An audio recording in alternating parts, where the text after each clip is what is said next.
सध्या जगात सगळीकडेच तणावाचं वातावरण आहे नाही का? पण या सगळ्या गोंधळात आपलं लक्ष जाणार आहे थेट कॅरिबियन समुद्राकडे. कारण इथे अमेरिका आणि व्हेनेझुएला यांच्यातला अनेक दशकांचा जुना संघर्ष एका नव्या आणि कदाचित जास्त स्फोटक वळणावर येऊन पोचलाय. चला तर मग या गुंतागुंतीच्या संघर्षाची कहाणी जरा सोप्या भाषेत समजून घेऊया. तर गोष्ट सुरू होते आजच्या परिस्थितीपासून. कॅरिबियन समुद्रात जिथे वातावरण चांगलंच तापलंय आणि जगाचं लक्ष या भागाकडे लागलं आहे.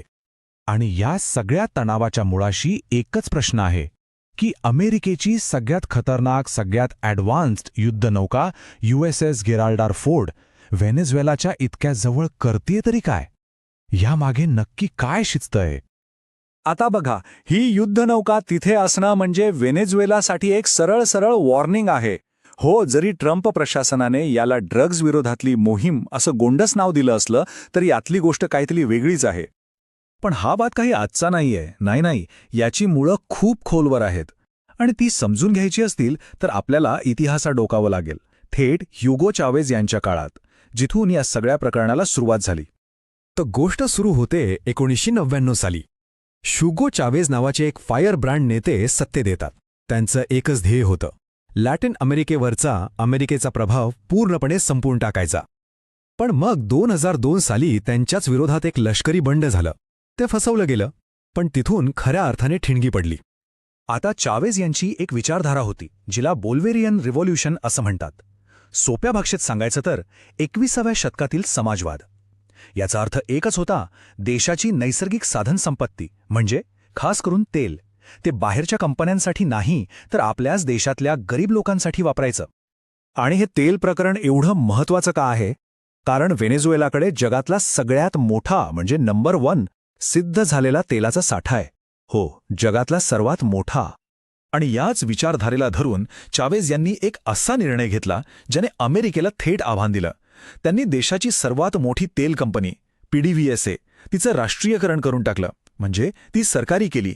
आता हा अमेरिकन कंपन्यांसाठी खूप मोठा धक्का होता आणि इथूनच खऱ्या अर्थाने अमेरिका आणि व्हेनेझुएलामध्ये एका आर्थिक युद्धाला सुरुवात झाली. ते 2002चं बंड फसलं खरं, पण त्यानंतर वातावरण आणखीच तापलं. चावेज यांनी सरळ सरळ अमेरिकेवर आरोप केला की हे तुम्हीच घडून आणलंय. आणि एवढ्यावरच ते थांबले नाहीत. त्यांनी अमेरिकेचे कट्टर दुश्मन म्हणजे क्युबा, इराण, रशिया यांच्याशी घट्ट मैत्री केली. आणि बघता बघता व्हेनेझुएला या मोठ्या शक्तींच्या संघर्षाचं एक मैदान बनलं.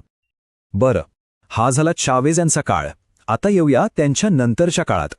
त्यांचे उत्तराधिकारी आले निकोलस मादुरो, आणि त्यांच्याच काळात व्हेनेझुएला एका मोठ्या संकटात सापडलं.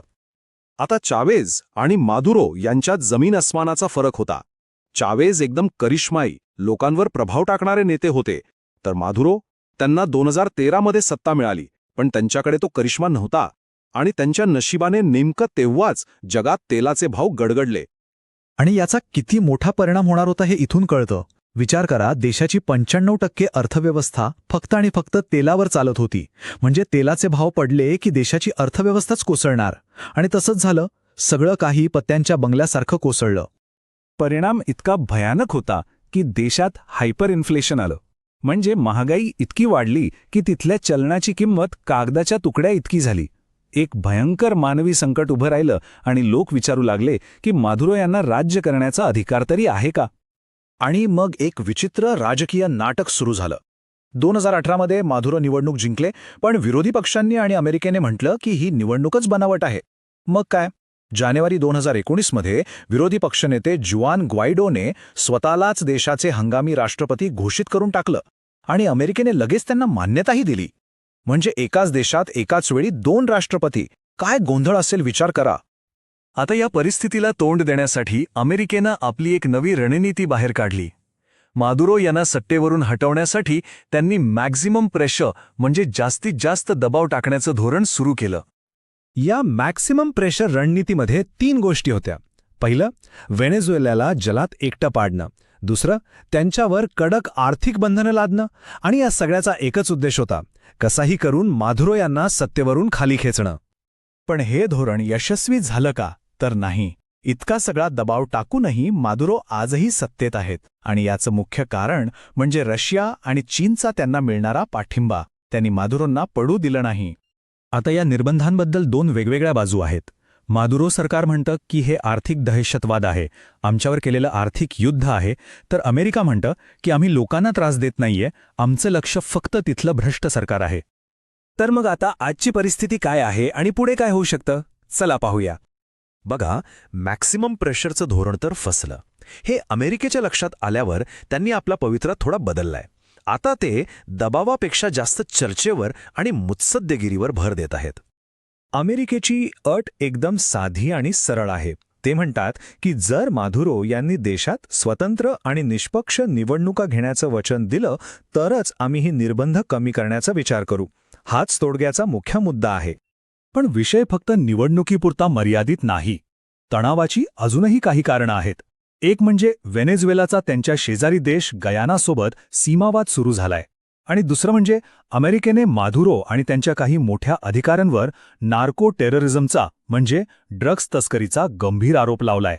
इतकंच नाही तर त्यांच्यावर मोठं बक्षीसही जाहीर केलं आहे. आणि आता या सगळ्या खेळात एक नवीन ट्विस्ट आलाय. तो म्हणजे रशिया युक्रेन युद्ध. या युद्धामुळे जगात तेलाची टंचाई निर्माण झालीय. आणि आता गंमत बघा, ज्या अमेरिकेने व्हेनेझुएलावर इतके निर्बंध लावले होते त्याच अमेरिकेला आता त्यांच्या तेलाची गरज भासू लागलीय. राजकारण पुन्हा एकदा तेलावर येऊन थांबलंय. आणि यामुळेच एक मोठा प्रश्न उभा राहतो. ज्या तेलामुळे हा सगळा संघर्ष सुरू झाला तेच तेल आता हे दशकांचं वैर संपवू शकेल का? एका गरजेपोटी दोन कट्टर शत्रू एकत्र येतील का? या प्रश्नाचं उत्तर तर